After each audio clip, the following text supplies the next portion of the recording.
Istana Kepresidenan merupakan tempat yang sakral. Istana Kepresidenan juga biasanya dijadikan tempat tinggal bagi kepala negara. Selain itu, Istana Kepresidenan juga berfungsi sebagai lokasi acara-acara kenegaraan digelar. Indonesia memiliki beberapa istana kepresidenan.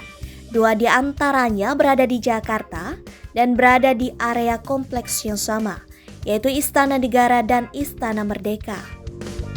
Istana Merdeka yang dibangun tahun 1873 ini konon berhantu.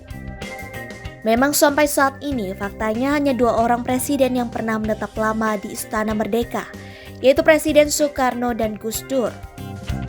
Dikutip dari akun YouTube ipedia.id, ada cerita unik ketika Gus Dur sekeluarga pindah ke istana. Mereka dihentikan di pintu masuk dan diberitahu bahwa mereka harus bernegosiasi dengan roh halus penjaga istana. Mereka percaya bahwa istana itu memang berhantu, terutama sebuah kamar yang dipakai sebagai tempat penyimpanan bendera pusaka. Ruangan itu tertutup dan hanya dibuka setahun sekali. Yeni Wahid, putri kedua Gus Dur, membenarkan bahwa istana memang memiliki hawa mistis.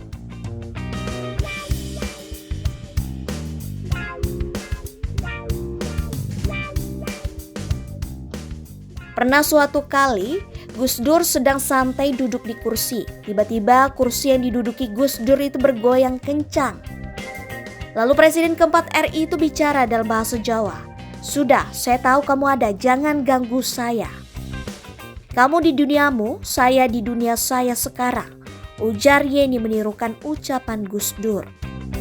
Memang, sejak Gus Dur menjadi presiden, kerap menggelar pengajian di istana. Namun kata Yeni, pengajian tak mengurangi keseraman istana. Menurut Yeni, Gus Dur beberapa kali digoda makhluk halus di sana. Pernah juga suatu kali saat sedang digelar pengajian, ada pohon di istana yang mengeluarkan asap putih. Tapi menurut Yeni, Gus Dur menjawab, "Gak usah takut, mereka juga mau ikutan mengaji." Yeni yang kala itu menempati kamar tidur di sayap kanan istana bersama kakak dan adiknya, bercerita mengenai gangguan yang dialami teman adiknya yang pernah menginap di istana. Beberapa teman putri Gus Dur yang sudah menginap itu, kabarnya sering diganggu saat melintas di ruang tengah. Sering ada makhluk yang bertubuh besar yang berlari kencang. Gus Dur yang sering mengingatkan bahwa anak-anaknya harus berdamai dengan makhluk dunia lain itu, punya cara cerdas untuk mengusir keangkeran istana. Semenjak Gus Dur datang, istana dibuka seluas-luasnya bagi masyarakat sehingga istana menjadi ramai. Presiden Jokowi dan keluarga juga pernah tinggal di istana yang seram itu kala baru dilantik sebagai presiden tahun 2014. Pada awal pemerintahan Presiden ke-7 RI itu, Yeni Wahid, putri Gus Dur, sudah menyarankan agar keluarga Jokowi sebaiknya tak tinggal di Istana Merdeka.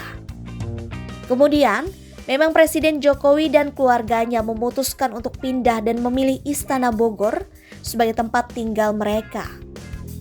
Alasan kepindahan Jokowi dari Istana Merdeka pernah diceritakan oleh Jokowi kepada Pandana Baban.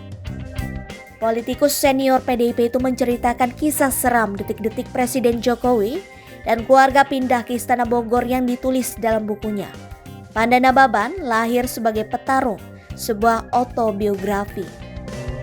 Nababan menulis dalam bukunya, "Jokowi mengatakan kepada saya dirinya merasa tidak nyaman dan aman tinggal di Istana Merdeka.